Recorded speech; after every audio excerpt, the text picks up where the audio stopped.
Good afternoon, everyone. It's David from Talent Map. I'm going to begin the presentation. Today, it's on employee engagement by generation. First of all, thank you very much for taking the time, connecting in today to listen to this presentation.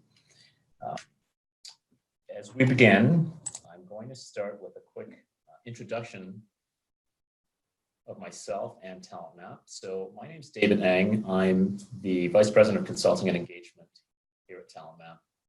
I've been in the research business for about 25 years. I've been with Talent Map coming up on 2 years.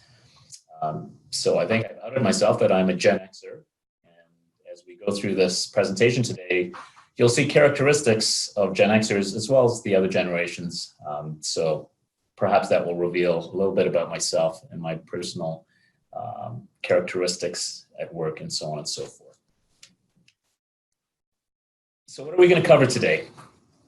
In the introduction, I'm just going to talk a little bit about Talent Map, who we are, what we do, and hopefully connect the dots for you as to why we would be a good partner for you in terms of workplace improvements and engagement. We're going to spend, obviously, the majority of this presentation talking about the different generations in the workplace. We'll talk about who they are, what their expectations and preferences are, both in general, but also in terms of work, and specifically what engages them at work. And we'll end the presentation by talking about what this means to you as an employer. How do you actually deal with the different generations in terms of strategies and plans and initiatives to ensure that they're as engaged as they possibly can be. We'll end the session with a Q&A. If you have any questions, we'll have lots of time for that. The presentation should only take about somewhere between 35 minutes. We'll have a lot of time for Q&A. I'll ask that you post any questions or comments that you have on the Zoom Q&A function. There's an icon right in the middle. And if you click on that, you'll be able to post a question. I will pick it up at the end of the session and answer them as they come in. So Talent Map, who are we? So Talent Map has been in business coming up on 20 years. We're Ottawa-based, but we have offices in Toronto and Edmonton. And we, although primarily Canadian-based in terms of our clientele, we also have been expanding into the US and even globally. We do have several important clients around the world as well. We focus really on workplace improvement, and our key offering is what we call an engagement survey. I suspect some of you who are listening in have worked with us in terms of conducting engagement surveys, but we do a lot more than just engagement surveys. We also do ideation workshops, we do visioning workshops, focus groups, all with the purpose of improving the workplace experience for employees. Over the years, we've conducted thousands of surveys and other types of employee research, and we've surveyed over 1 million employees. So we have a very extensive database of employee opinions around engagement. We stay current with all the latest trends and information in the industry. We're a member and party to all of the key industry associations that you would expect, shown on the screen. And in addition to things like this webinar, we actively participate in conferences and so on and so forth. Just to give you a sample of our clientele, we work with a very broad range of companies, private sector, public sector, nonprofit associations, so on and so forth. From the very, very large global firms with thousands, tens of thousands of employees, down to very small organizations with fewer than 20 employees even. So we have experience with all. So that's a little bit of us. Why are we talking generational engagement? That's the question. That's what we're going to talk about today. So why? Really, the answer to that is quite simple. It's because the employment landscape has changed or is changing, and it's changing fast. So what does that mean? When we look at the workplace today, for the first time in our history, there's actually 4 generations that are participating in the workforce right now. We have the boomer cohort, we have Gen Xers, which I self-declared that I'm in. We have millennials.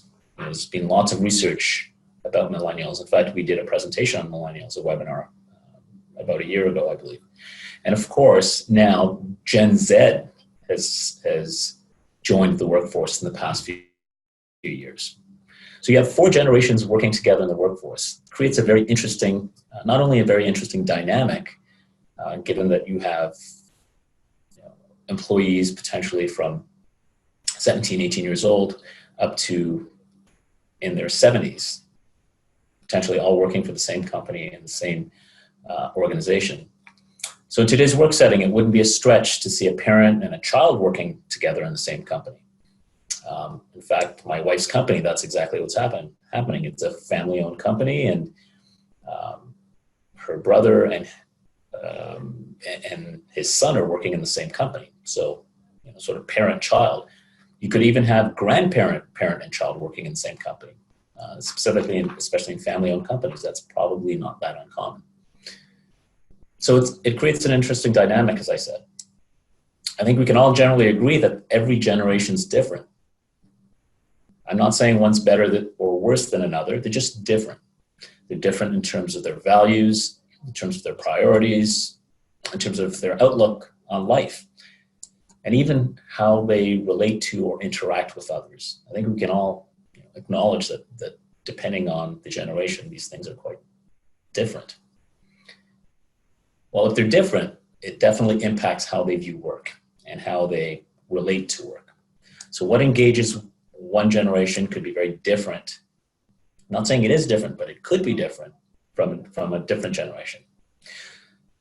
So what does that mean? Well, realistically, it means it's not as straightforward for a company or even for HR to devise strategies to drive engagement. So that's why looking at the different generations in terms of employee engagement is important. And that's why we're taking the time to do this today.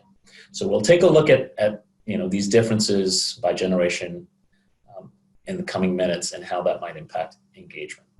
But before we do that, what I'd like to do first is quickly go over a definition of employee engagement, because that's ultimately what we're trying to understand and drive for each of these generations.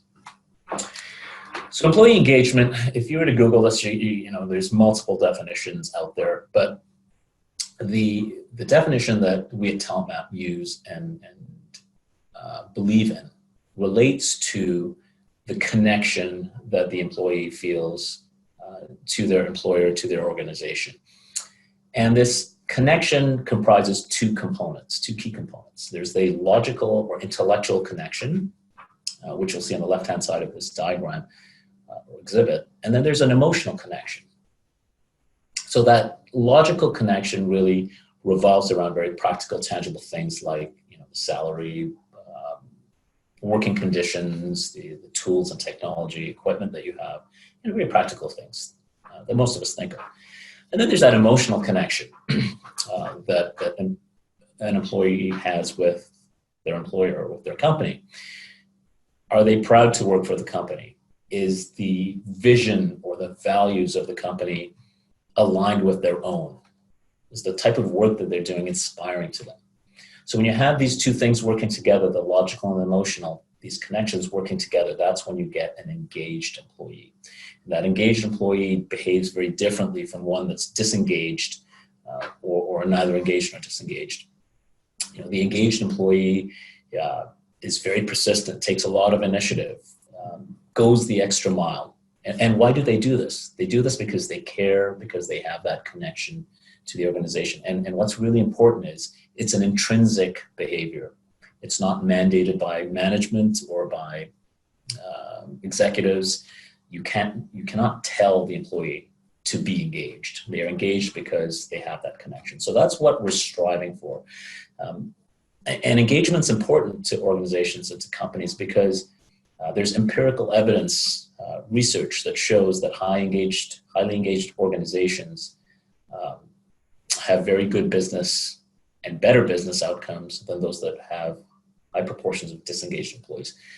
Better retention rates, lower absenteeism, better profitability, higher productivity. So there's a lot of good reasons, better customer satisfaction, a lot of good reasons to strive for high engagement. So the question is, how do you drive engagement uniformly and consistently through your organization, especially if you have very differing types of people based on different generations within the organization. So in our talent model of engagement, we track and measure 12 workplace practices, workplace dimensions, if you will, that we know, again, through empirical research, contribute to engagement. And these are shown in that diagram there. From innovation to information and communications, work environment, vision, leadership, so on and so forth. Of course, there may be other aspects that contribute to engagement as well. And in the recent few years, we've noticed diversity and inclusion, mental health or well-being, and safety as being other key facets of engagement that many of our clients are also interested in measuring. So we're doing that as well. The point that I'm trying to make is that there are many potential contributors to engagement in the workplace. And it's incumbent upon us as employers and HR to understand which ones are most important in order to drive engagement so that we can put plans and initiatives in place that will encourage employees to be engaged. Because again, we can't mandate engagement. It has to come from the experiences that they have with the workplace. So on the right-hand side, this is just a generalization based on all of the surveys that we run. We've taken a look to see on an aggregate basis, and this is not broken down by generations or by company size or anything like that. This is sort of generically speaking, of the 12 workplace dimensions that we track in terms of engagement, professional growth really is the number one driver typically in most organizations. It accounts for about 1/5 of engagement, followed by leadership, management, and vision, so on and so forth. And we see that something like communication really represents only 2% of engagement. It's 10 times less important than professional growth. So this is on the whole, just to give you a sense of what typically drives engagement in an organization. But when we look at it by generation, can we just take those generalities that I talked about and showed you on the last slide? Well, maybe we can, but maybe we can't. To understand engagement by generation, I think we actually need to really understand what motivates each of these generations. What are their expectations around work? What are their work preferences? And as we'll see in the following slides, they're not the same. So that may or may not impact which of those workplace dimensions that I just showed you in the previous slide actually contribute to engagement by generation. So let's start by defining each of the generations, and there's 4 of them that we're going to talk about, and then I'll get into some information that will help us understand some of the key characteristics, expectations, and preferences for each of the generations. So there's really 4 generations that we're talking about. The first generation, and for the longest time, the dominant generation in the workforce, are the baby boomers. Born between 1946 and 1965, essentially that huge swell in the population after World War II, and contributed to sort of the structure of the economy that we have today. The key with the boomers is that they are now retiring in droves, and we'll see that in the coming slides. Generation X, 1965 to 1981, sometimes referred to as the lost generation or the forgotten generation. Gen Xers, like myself, unfortunately have a lot of different monikers attached to us. And this generation is a lot smaller than the boomer generation, and quite different, as we'll see. And then, of course, millennials. So the generation everybody loves to talk about, how different they are, how they've changed everything, how their expectations are so different from previous generations. Millennials, 1982 to 1986. And then the youngest generation, those born between 1997 and 2015. Obviously, those born in 2015 aren't in the workforce yet, so we're really looking at sort of the very early components of Gen Z at this point. Also, because they're such a new cohort in terms of the workplace, there's a lot less information and data about Gen Z relative to the three other generations.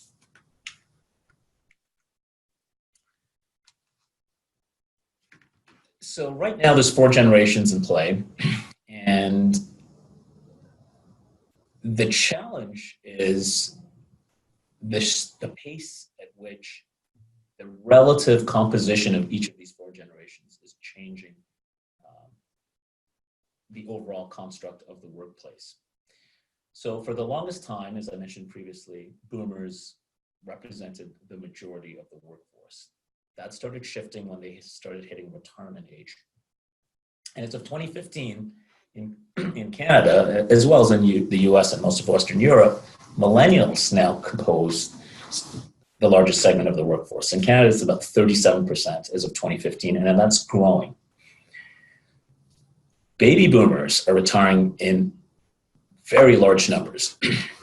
StatsCan estimates about 5,000 retirements per week, about 250,000 per year. In the next 7 to 8 years, that number of retirements is going to grow to about 285,000 retirements annually in the boomer category. So very large numbers of people retiring. So we're going to see a shift in the composition of the workforce, becoming more heavily weighted towards millennials, becoming the dominant component of the workforce, and Gen Zers are also going to start growing in large numbers as time progresses, because as the saying goes, time and tide wait for no one, and the boomers will become an increasingly small proportion of the workforce.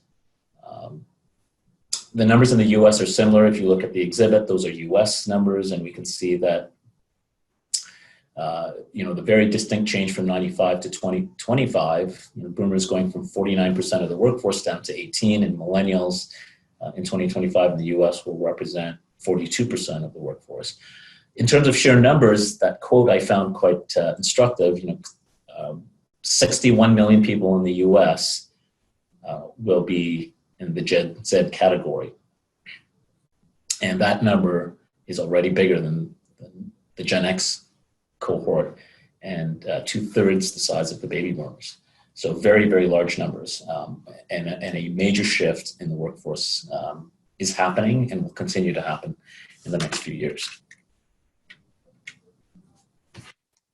So what are the characteristics of each generation? They are different. As I mentioned previously, not for better, not for worse, just different. So let's start with the boomers. So the boomers are probably best known or characterized as, and if you're a boomer, don't be offended, but workaholics. A lot of the literature labels them as those that live to work, where work defines their self-worth, and they set that work ethic tone that is well known now. The boomers themselves are interesting because there's really sort of, the literature will show there's really sort of 2 subgroups within the boomer category. So the early boomers, they were known to be free-spirited, Woodstock, so on, that sort of thing, rock and roll, like pushing the boundaries, very, very free-spirited and living life. But as time went on, they became more circumspect due to external situations, the economy, major recessions, the Vietnam War, things, social unrest, things that were happening, and became less free-spirited than their earlier sort of boomer predecessors. In terms of work, this is how they define themselves and how they are thought of to this day. As mentioned, very, very high work ethic. They put work before family, typically.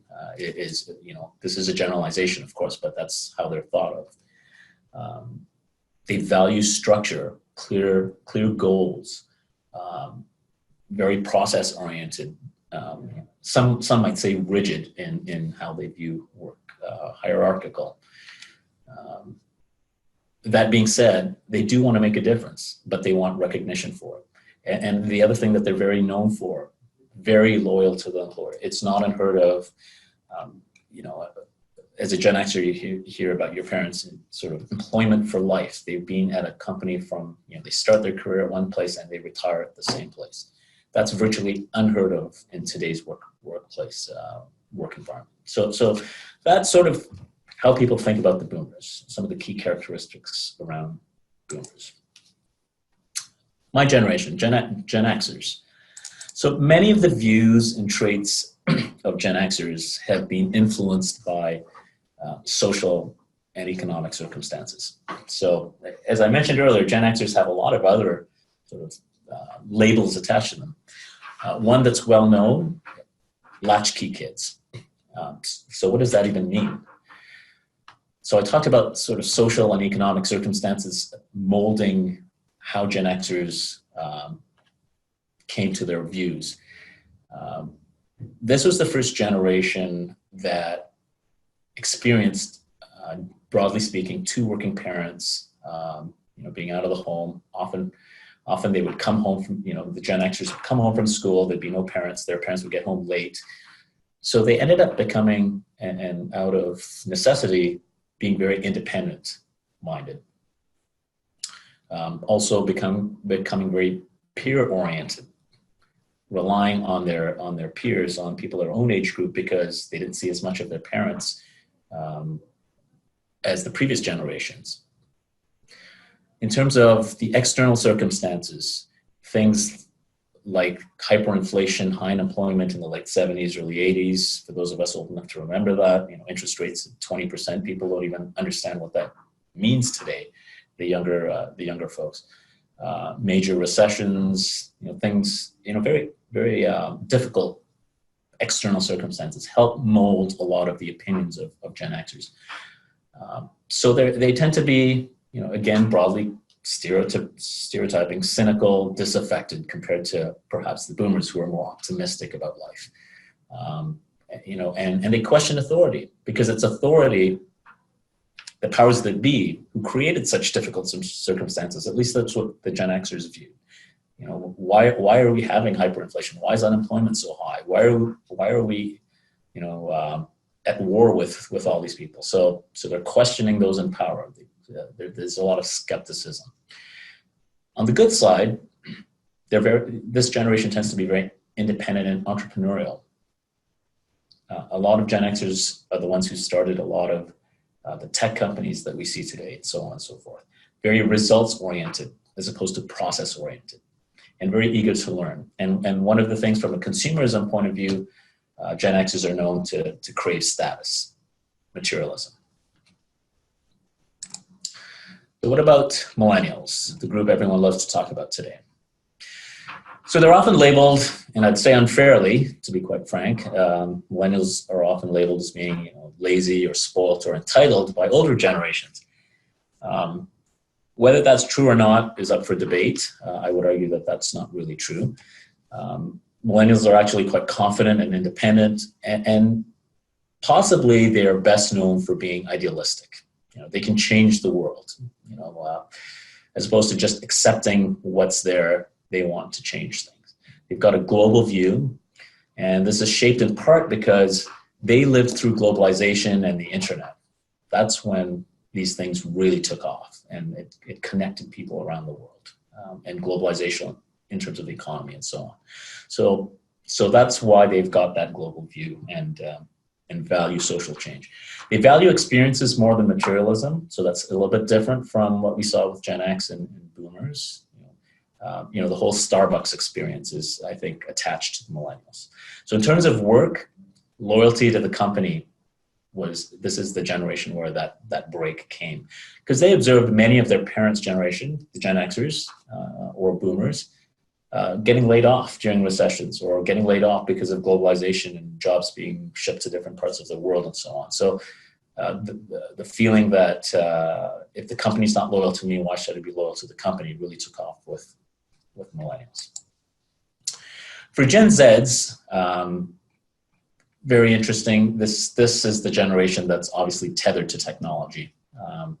They're the first generation to fully grow up in the digital age. Millennials, of course, are highly technologically adept and technologies integrated into their life, but many millennials were not, the internet was not what it is today. There were no smartphones necessarily when millennials were born in the 1980s or early 90s. So Gen Zs are different in that respect.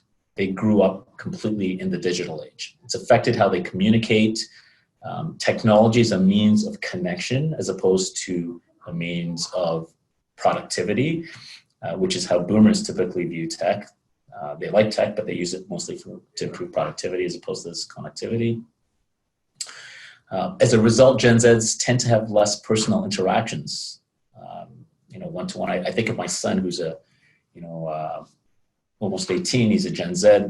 A lot of his communication is texting, Instagram, Snapchat, as opposed to getting together and hanging out or talking on the phone. He virtually never talks on the phone. So it's changed how they communicate. So, that's a very significant change, even as an employer, in terms of how you communicate. Their expectations around timing are very different. They're the instant gratification generation because, and part of this, a lot of this is driven by technology. They expect results immediately. You go on the internet, you ask a question, you get an answer immediately. And that's the mindset that they bring to a lot of things. Tied to the technology as well is a limited attention span. The average time that they will focus on something is lower than it is for other generations, and there's research that shows this as well. But one thing that's a big benefit in terms of technology is they're very good multitaskers. Most of these younger folks, you can look at them and they're doing multiple things on multiple screens all at the same time, and they're able to do this. So these are some of the key characteristics by generation.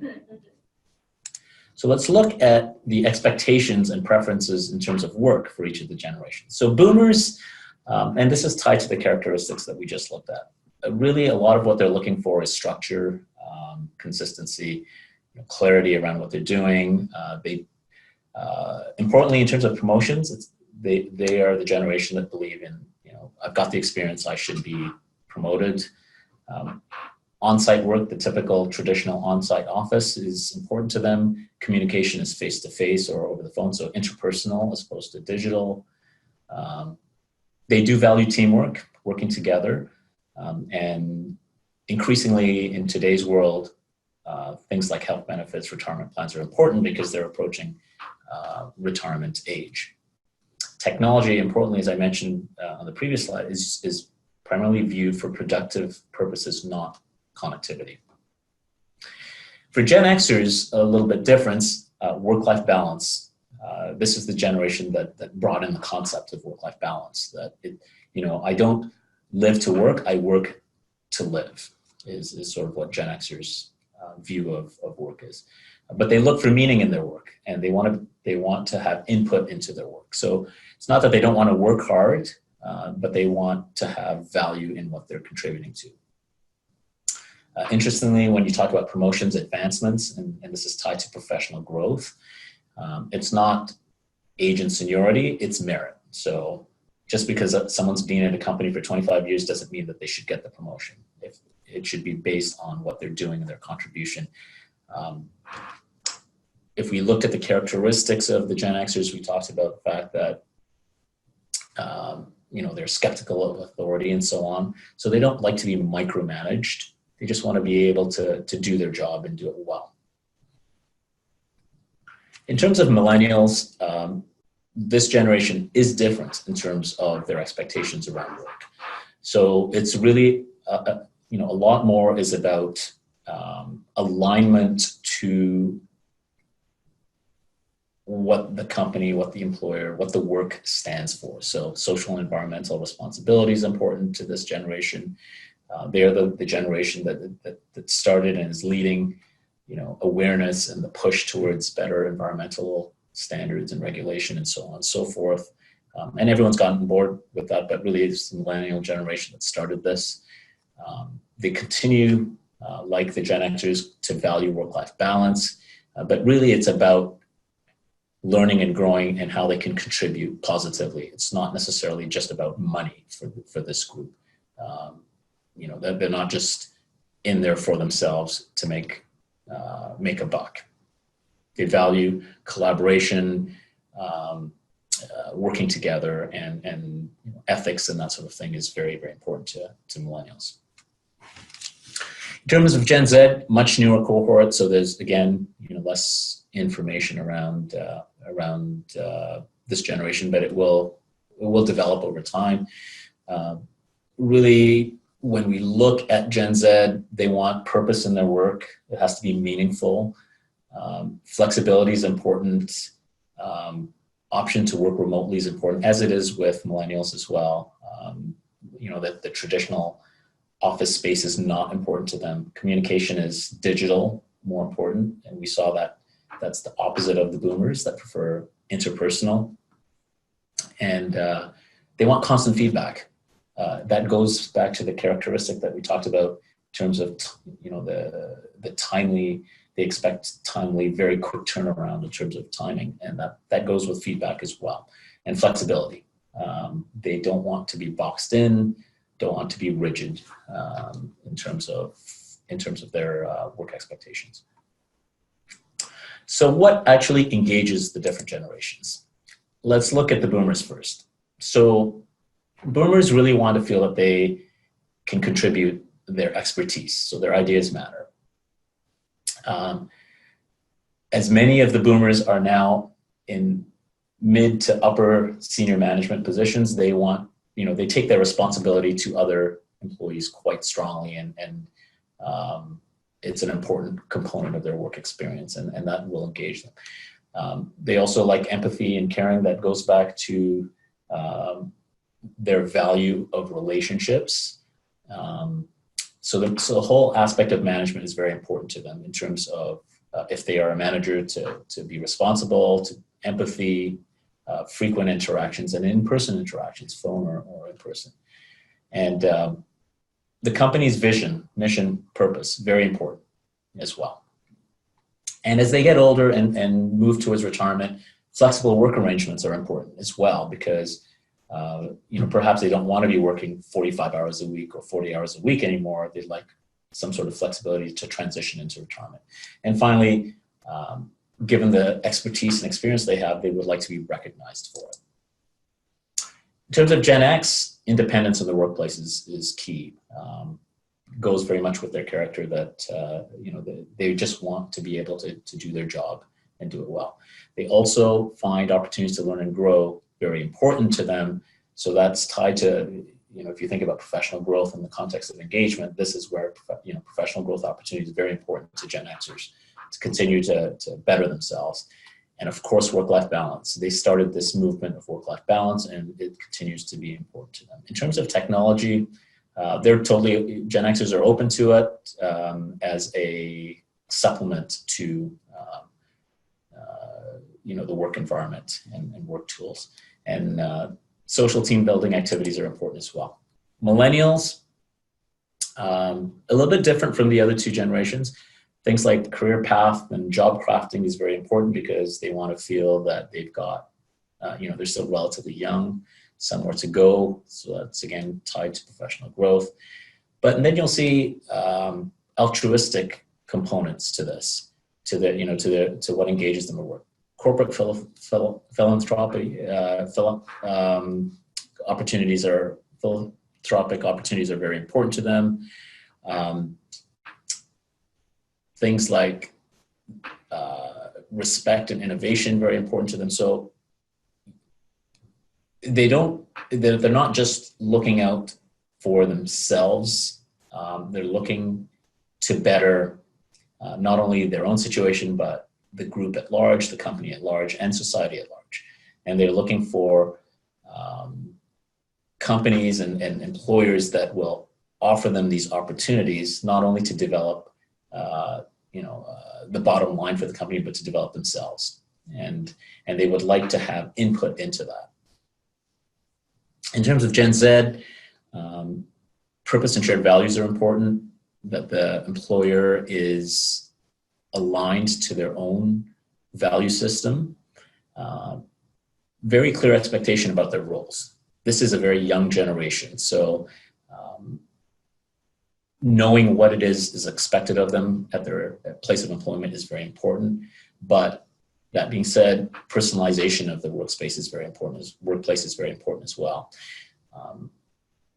If we look at the way technology works, things are can be so personalized. You can personalize your basketball shoe. I mean, in my day growing up, you just went to Foot Locker and bought a shoe. Today, my son can order a customized Nike basketball shoe with his name on it, whatever color scheme he wants. So this generation has brought that into their expectations of the workplace as well. In terms of technology, they expect their employer to provide top-notch technology, not something outdated and clunky, because their expectations are built on consumer technology that they're using on an everyday basis all the time. Their phones are literally attached to them at all times. And we talked about instant or rapid response and feedback. This group is also very highly visual. They prefer to use visual cues as opposed to reading huge reams of text and documentation. So quite different in terms of what they're looking for in terms of what would engage them. So just to end, what does this mean to employers? Traditional practices don't necessarily resonate anymore. The workforce is not homogenous. Many of the practices that were developed, workplace practices were developed in the 50s, 60s, even 70s, when the workplace was far more homogenous. It was dominated by boomers. That's no longer the case. So what do we mean? So things like the 9 to 5 workday, traditional office spaces, cubicles or offices, dress codes. I mean, these things don't appeal to many of the younger generations, but they do appeal to some of the older generations. So, how you deal with this is interesting and can impact how people feel about work. So really what it comes down to is you need flexible strategies to address the needs of the evolving workforce, because they have different priorities, different expectations, as we've seen. So the key to it is to recognize that each generation brings its own skill sets, its own expertise, and their own strengths to the table. One isn't necessarily better than the other, and it's going to keep evolving. So your policies and what we do as companies need to be aligned to that, need to recognize that, need to be aligned to that. So here are 5 suggestions, that will help you in the development of your strategies to address generational challenges that you may face in your companies or your organizations. So first of all, don't dwell on differences between generations. In some, the natural tendency might be to focus on what's different about each generation, but there's also lots of similarities. If we think back, purpose and values of the company are important to virtually every generation. So focus on things that are similar rather than looking at the differences. Don't use stereotypes.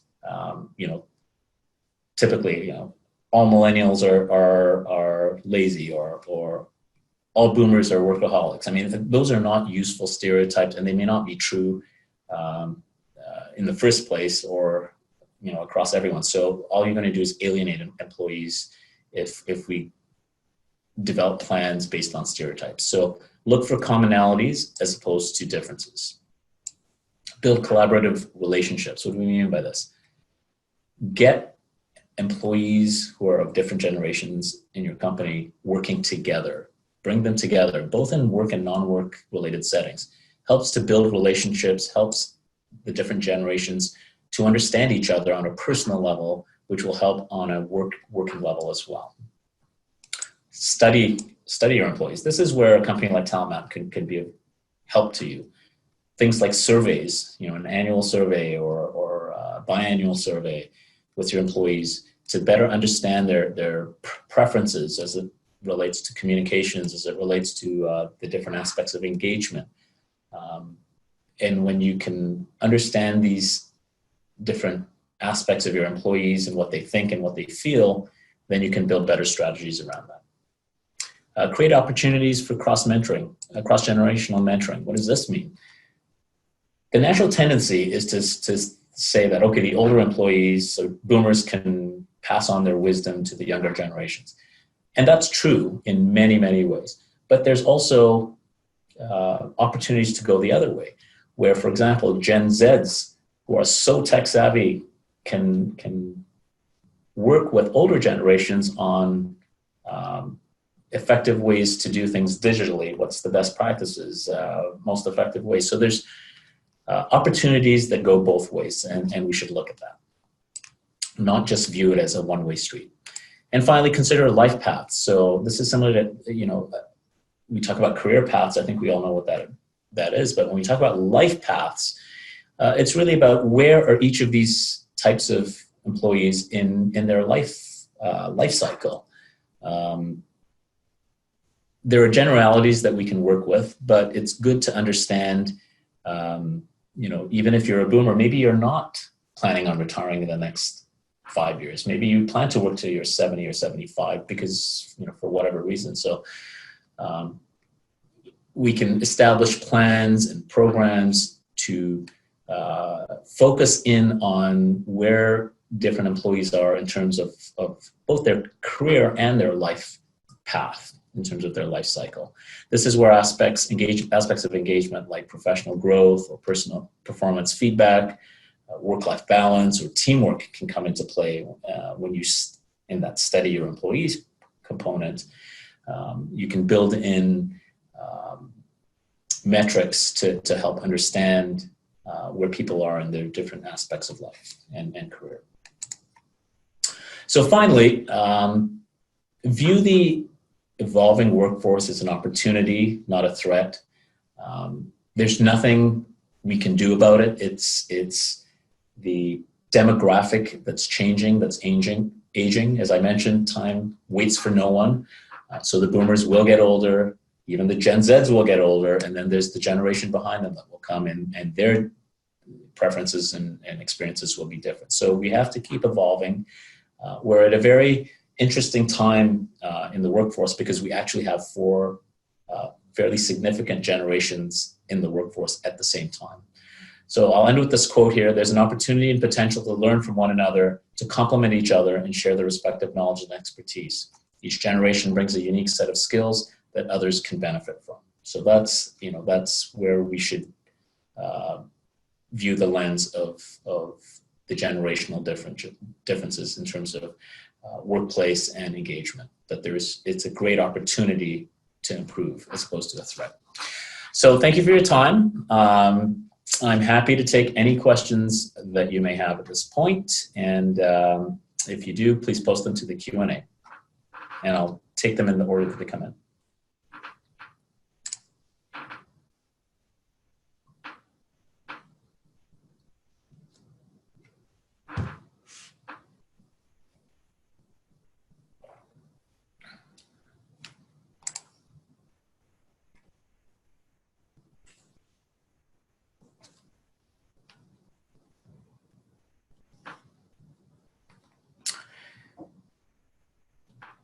So I do have a question. Can we get a copy of the presentation? Absolutely. It will be posted to the Talent Map website, so you can download it there. And I believe that the the audio of this actual presentation will also be posted with the audio. So you can get either just the deck, or you can get the audio presentation as well.